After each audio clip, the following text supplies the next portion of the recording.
Hello students. तो colligative properties अपन ने start कर दिया था। कॉलिगेटिव प्रॉपर्टी की डेफिनेशन देख लीजिए अपन ने। क्या होती है कॉलिगेटिव प्रॉपर्टीज? कॉलिगेटिव प्रॉपर्टीज किसी सॉल्यूशन की, किसी डाइल्यूट सॉल्यूशन की ऐसी फिजिकल प्रॉपर्टीज जो number of moles of solute पे यानी कि नंबर ऑफ पार्टिकल्स पे डिपेंड करती है। Number of particles of solute पे डिपेंड करती है, उसकी नेचर पे डिपेंड नहीं करती है। ठीक है, सॉलिड कुछ भी हो, चाहे वो आयनिक कंपाउंड हो, चाहे वो ऑर्गेनिक कंपाउंड हो, चाहे वो इनऑर्गेनिक कंपाउंड हो, इससे कोई फर्क नहीं पड़ता। ठीक है, बस सॉलिड के नंबर ऑफ पार्टिकल्स पे डिपेंड करती है।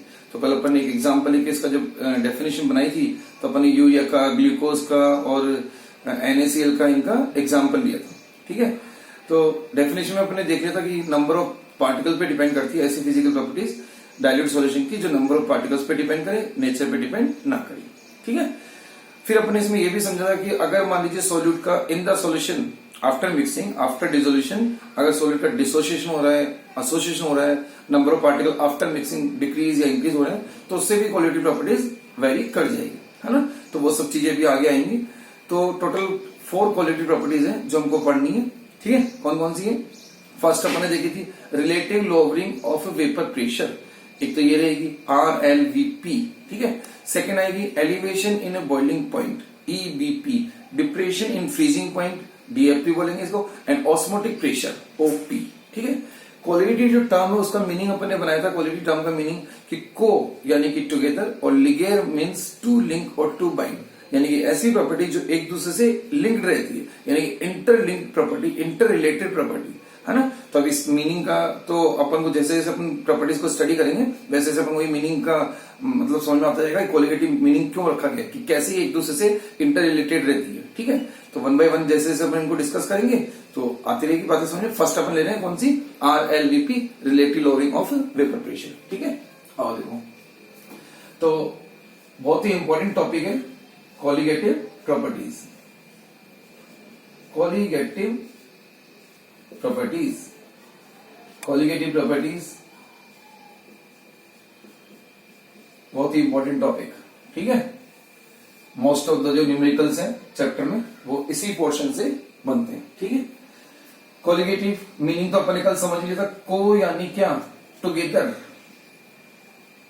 और लिगेयर, लिगेयर मीन्स टू लिंक और टू बाइंड, टू लिंक और टू बाइंड। और हम ये भी बोल सकते हैं कि इंटर रिलेटेड प्रॉपर्टीज। कैसी प्रॉपर्टीज? इंटर रिलेटेड प्रॉपर्टीज, जो एक दूसरे से इंटर रिलेट करती है, इंटरलिंक्ड रहती है, इंटर रिलेटेड प्रॉपर्टीज। इसका मीनिंग ये है कि अपन किसी एक प्रॉपर्टी में कोई चेंज आएगा, है ना। अगर किसी एक प्रॉपर्टी में कोई चेंज आएगा तो साथ के साथ बाकी प्रॉपर्टीज में भी ऑटोमेटिक वो चेंज आ जाएगा, यानी सब एक दूसरे पे डिपेंड करेगी। ठीक है, तो अपन देखेंगे भी कैसे, कौन कौन सी 4 क्वालिटी प्रॉपर्टीज है ना। फर्स्ट थी कौन सी? RLVP, relative lowering in vapor pressure, elevation in boiling point, depression in freezing point, and osmotic pressure। तो फर्स्ट अपन ले रहे हैं यहाँ पे कौन सी? relative lowering of vapor pressure, relative lowering of vapor pressure, relative lowering of vapor pressure, relative lowering of vapor pressure, और इसी को अपन बोलते हैं क्या? RLVP, RLVP। आगे बात समझ में? RLVP, relative lowering of vapour pressure. अब इसमें ये प्रॉपर्टी ऑलमोस्ट हमने पहले पढ़ ली एक तरह से, जब अपन ने राउल्ट्स लॉ का सेकंड केस देखा था। राउल्ट्स लॉ का सेकंड केस क्या था हमारा? राउल्ट्स लॉ का सेकंड केस था सॉलिड इन लिक्विड सॉल्यूशंस के लिए, यानी जिसमें सॉल्यूट होता था क्या? नॉन वोलेटाइल, और सॉल्वेंट तो वोलेटाइल था ही, लिक्विड। ठीक है, सॉलिड नॉन वोलेटाइल होता था और सॉल्वेंट वोलेटाइल होता था। तो हमने देखा था कि जैसे एग्जांपल की बात करें इसके, तो sugar in water, salt in water, इस तरह के एग्जांपल है। ठीक है, तो इसमें अपन ने देखा था कि जब अपन नॉन वोलेटाइल सॉल्यूट किसी सॉल्वेंट में, किसी वोलेटाइल सॉल्वेंट में जब हम नॉन वोलेटाइल सॉल्यूट ऐड करते हैं तो उसका वेपर प्रेशर डिक्रीज हो जाता है। उसका वेपर प्रेशर क्या हो जाएगा? डिक्रीज हो जाएगा। अब उसका वेपर प्रेशर डिक्रीज कैसे हो जाता है, क्यों हो जाता है? तो इसका भी अपन ने समझ लिया था कि जब अपन नॉन वोलेटाइल सॉल्यूट ऐड करते हैं तो सरफेस पर सॉल्वेंट के साथ साथ सॉल्यूट के, उस नॉन वोलेटाइल सॉल्यूट के पार्टिकल भी सरफेस पर आ जाते हैं और वो सरफेस पे सॉल्वेंट की कुछ पोजीशंस को ऑक्यूपाई कर लेते हैं। ठीक है, अपने समझ लेते हैं सब राउल्ट्स लॉ के केस में। तो जब वो सरफेस पे आ जाएंगे तो वो खुद तो उड़ेंगे नहीं, अब तो वो स्पेस तो क्या कर दी उन्होंने, ऑक्यूपाई कर दी। अब उड़ने वाले जो मॉलिक्यूल्स थे, वॉलेटाइल जो मॉलिक्यूल्स थे, वो कम हो जाएंगे। इससे रेट ऑफ इवेपोरेशन डिक्रीज हो जाएगी, और रेट ऑफ इवेपोरेशन डिक्रीज होगी तो फिर वेपर प्रेशर भी हमारा क्या आएगा, कम आएगा। तो नॉन वॉलेटाइल सॉल्यूट ऐड करने से vapour pressure of the solvent क्या हो जाता है, डिक्रीज हो जाता है। आ रही है बात समझ में, ठीक है। तो डिक्रीज होता है, उसको अपन बोलते हैं lowering in vapour pressure, lowering in vapour pressure या लोवरिंग ऑफ वेपर प्रेशर, ये हम बोलते हैं। फिर इस लोवरिंग को जो अपन डिवाइड कर देते हैं किससे, P0A यानी कि प्योर सॉल्वेंट के वेपर प्रेशर से, तो उस रेशियो को फिर अपन बोलते थे क्या, relative lowering of vapour pressure, जो अपने राउल्ट्स लॉ के सेकंड केस में डिराइव भी किया था।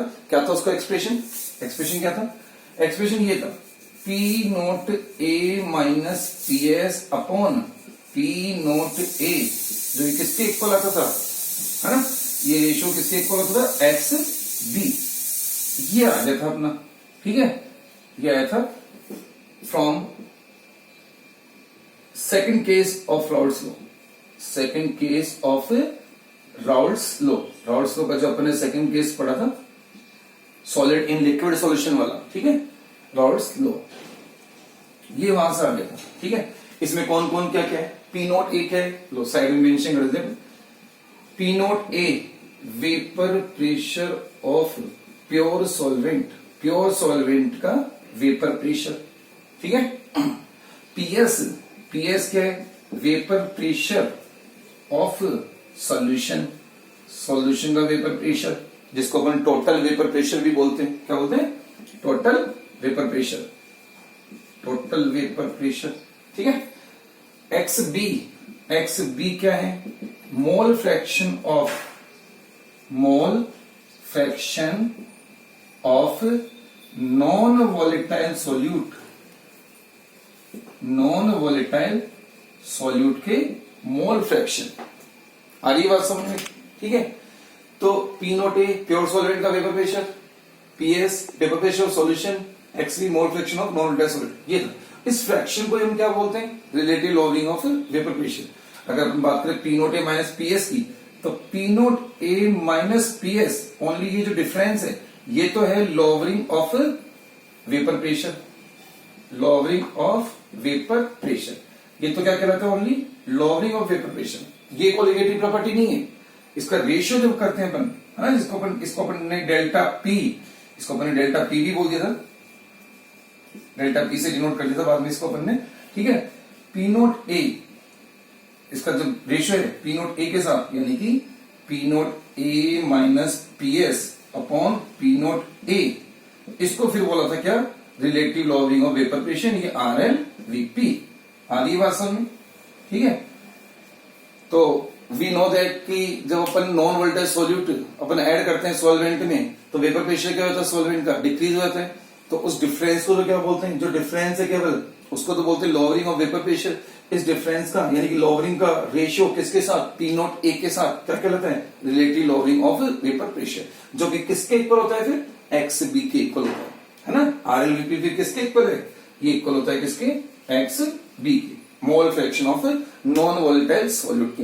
यानी कि जितना ज्यादा आप नॉन वॉलेटाइल सॉल्यूट ऐड करोगे सॉल्यूशन में, in the solution, relative lowering of vapour pressure उतना ही ज्यादा इंक्रीज होती जाएगी। आगे बात सुनिए, यहीं से राउल्ट्स लॉ का जो अपन सेकंड केस से इसका लॉ भी बनाया था राउल्ट्स लॉ का, जिसको अपन सेकंड राउल्ट्स लॉ बोलते हैं। क्या यही था, बस कुछ नहीं है, इसी को स्टेटमेंट में बोलना है।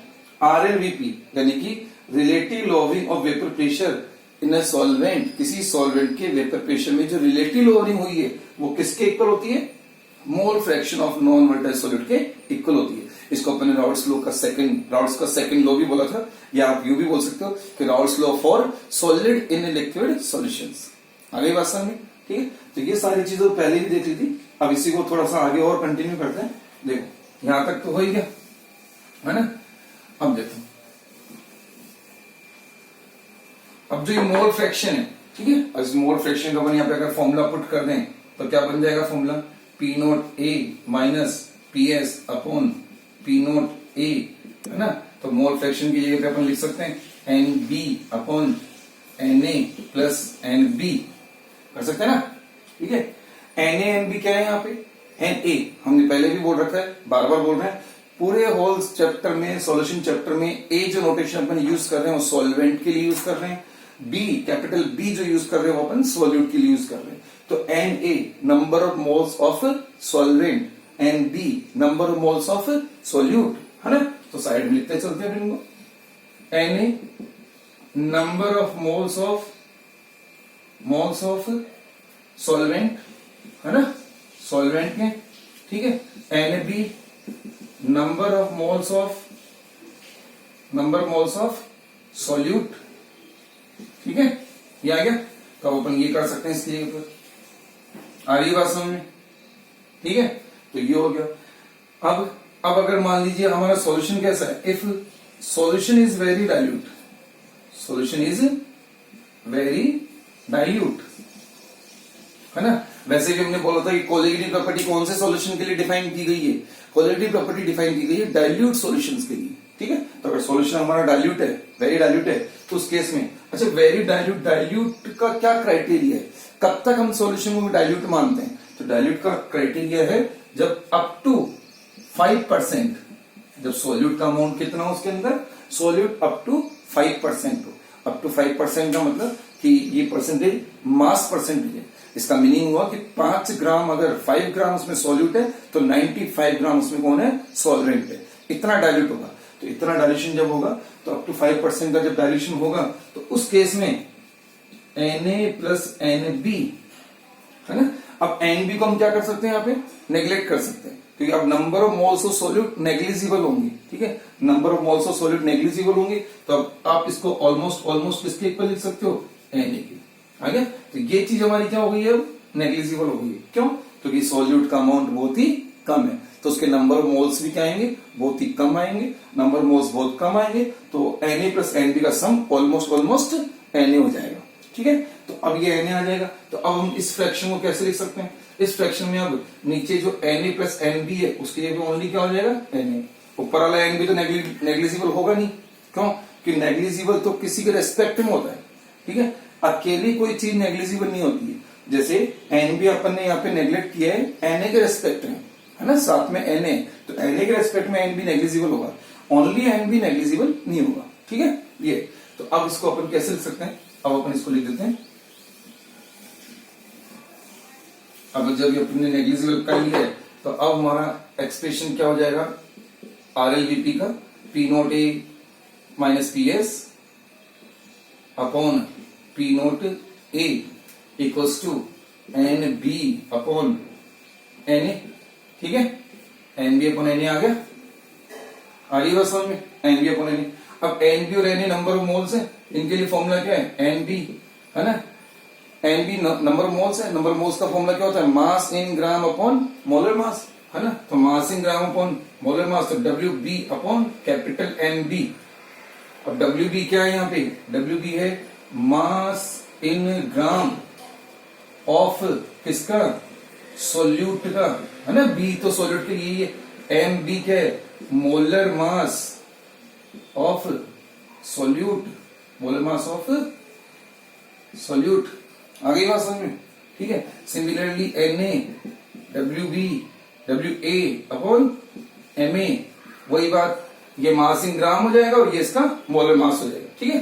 तो सेम चीज है। अब NB और Na की वैल्यू अपन यहाँ पे पुट कर देंगे, तो अब P naught A minus PS का हमारा एक्सप्रेशन, मतलब RLVP का एक्सप्रेशन क्या बन जाएगा, P naught A minus PS upon P naught A equals to, है ना, ये रखा WB अपॉन MB, ठीक है। और ये रखेंगे तो ये उल्टा हो क्या आएगा, तो MA हो जाएगा ऊपर और WA हो जाएगा नीचे, आ रही है बात समझ में, ठीक है।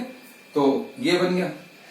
और चाहो तो आप इसको फिर इस तरह से भी लिख सकते हो, P naught A minus PS upon P naught A, WW term एक साथ ले लो ताकि फ्लो में बोलने में आ जाएगा, WB upon WA into MA upon MB, ठीक है। ये बन जाता है, आ रही है बात समझ में, ठीक है। तो इस तरह से ये RLVP को अपन ने डेराइव किया, थोड़ा सा आगे RLVP के फॉर्मूले को डेराइव किया अपन ने। अब यहां से देखो कि क्या हर क्वालिटी प्रॉपर्टी को आपको ये भी प्रूव करना है कि वो वाकई में क्या क्वालिटी प्रॉपर्टी है क्या, मतलब कि वो number of moles of solute पे डिपेंड कर रही है क्या। तो आप देख सकते हो इसके एक्सप्रेशन में number of moles of solute आ रहा है कि नहीं आ रहा। ये देखो एनबी क्या है, number of moles of solute है, ठीक है। तो N B number of moles of solute है, इसके चेंज होने से ये प्रॉपर्टी चेंज होगी, यानी कि RLVP number of moles of solute पे डिपेंड कर रही है। तो इसका मतलब ये इक्वालिटी प्रॉपर्टी है। आगे समझ। तो इस तरह से आप फॉर्मूले से जस्टिफाई भी कर सकते हो। वैसे प्रैक्टिकली तो हमने जस्टिफाई कर ही रखा है कि जितना ज्यादा आप नॉन वोलेटाइल सॉल्यूट ऐड करोगे, यानी जितने ज्यादा उसके मोल्स ऐड करोगे, आरएलवीपी उतनी ज्यादा बढ़ती जाएगी, ठीक है। तो इस तरह से ये क्वालिटी प्रॉपर्टी हो जाती है। आ रहा है इतना समझ में, ठीक है। एक चीज अपन यहाँ पे और कर लेते हैं, क्या इसकी यूनिट बनाते हैं। आरएलवीपी की यूनिट क्या होगी, unit of RLVP, relative lowering of vapour pressure की यूनिट क्या बनेगी, ठीक है। तो आरएलवीपी की यूनिट क्या बनेगी, तो आप देख सकते हो कि आरएलवीपी किसके इक्वल था, आरएलवीपी इक्वल था एक्सबी के, ठीक है। एक्सबी के इक्वल, एक्सबी क्या होता है, मोल फ्रैक्शन, ठीक है। और मोल फ्रैक्शन की क्या यूनिट होती है, मोल फ्रैक्शन की कोई यूनिट नहीं होती है, इसलिए आरएलवीपी की भी कोई यूनिट नहीं होगी, इसलिए कैसा है ये, यूनिटलेस। आ रही बात समझ में, यूनिटलेस प्रॉपर्टी है आरएलवीपी। आ गया ये था। तो ये तो आरएलवीपी हो गया, ठीक है। अब हर क्वालिटेटिव प्रॉपर्टी से हमको एक काम और करना होता है, हर क्वालिटेटिव प्रॉपर्टी से नॉन वोलेटाइल सॉल्यूट का मोलर मास भी डिटरमाइन करते हैं, ठीक है। तो नेक्स्ट काम है क्या, डिटर्मिनेशन ऑफ मोलर मास, क्या determination of molar mass of solute from RLVP, है ना। हर क्वालिटेटिव प्रॉपर्टी से अपन ये काम भी करेंगे, क्या काम करेंगे, determination of molar mass of solute, ठीक है। तो क्या आ रहा है इसी में, determination of molar mass, determination of molar mass of solute, है ना। अभी बार बार बोलने की जरूरत नहीं कि non volatile solute, non volatile solute, क्यों, क्योंकि अगर अपन क्वालिटेटिव प्रॉपर्टी पढ़ रहे हैं तो अंडरस्टूड है कि सॉल्यूट हमारा कौन सा है, नॉन वोलेटाइल ही है, ठीक है। तो इसलिए बार बार बताने की जरूरत नहीं है, तो आप डायरेक्टली लिख सकते हैं determination of molar mass of solute from, कौन सी क्वालिटेटिव प्रॉपर्टी से, फ्रॉम आरएलवीपी से मोलर मास डिटरमाइन करना, ठीक है। तो फिर से वही अपना जो आरएलवीपी का एक्सप्रेशन था, फाइनल एक्सप्रेशन क्या आया था अपना, P naught A minus P S upon P naught A equals to क्या गया था, W B upon W A, ठीक है, W B upon W A into M A upon M B, यही था, ठीक है। अब हमको क्या बनाना है, molar mass of solute find करना है। तो मोलर मास ऑफ सॉल्यूट का एक्सप्रेशन नोटेशन क्या है, एमबी, है ना। तो एमबी हमको बनाना है, तो एमबी को इधर ले जाएंगे, बाकी सब चीजों को इधर ले जाएंगे। तो अब क्या हो जाएगा, एमबी का formula molar mass of solute क्या बन जाएगा, देखो क्या बन गया, W B upon W A, ठीक है। W B upon W A, ये तो ऐसे ऐसे ही, एम ए भी हमारा ऐसे ऐसे ही, ठीक है। एम बी जे पी आ जाएगा, ये इधर चला जाएगा, तो P naught A minus P S, ठीक है, और पी नोट ए आ जाएगा ऊपर। आ रही बात समझ में, इस तरह से ये molar mass of non volatile solute calculate कर सकते हैं अपन किससे, फ्रॉम आरएलवीपी, आरएलवीपी वाली प्रॉपर्टी से अपन एमबी डिटरमाइन कर सकते हैं, ठीक है। मोलर मास है तो मोलर मास की यूनिट क्या बनेगी, या तो यू में या फिर ग्राम पर मोल, है ना। तो यूनिट का भी ध्यान रखें, इस तरह से यूनिट लिखी जाएगी। आ रही बात समझ में, तो इस तरह से ये अपनी फर्स्ट क्वालिटेटिव प्रॉपर्टी आरएलवीपी हो जाती है, ठीक है। तो आरएलवीपी में मैंने दो काम किए, तो आरएलवीपी का फॉर्मूला वगैरह बनाया, उसको प्रूव किया, उसको प्रूव किया कि वो वाकई में वो क्वालिटेटिव प्रॉपर्टी है, क्या वो नंबर ऑफ मोल्स पे डिपेंड कर रही है, हाँ कर रही है। और फिर हमने हर क्वालिटेटिव प्रॉपर्टी से हमको क्या और कैलकुलेट करना है, मोलर मास ऑफ सॉल्यूट भी कैलकुलेट करना है, तो वो हमने कैलकुलेट कर लिया, एमबी, साथ में यूनिट्स वगैरह का भी ध्यान रखें, ठीक है। अब इस पे क्वेश्चन आएंगे, न्यूमेरिकल आएंगे, वो अपन देखेंगे। आ रही है इतनी बात समझ में आ रही है।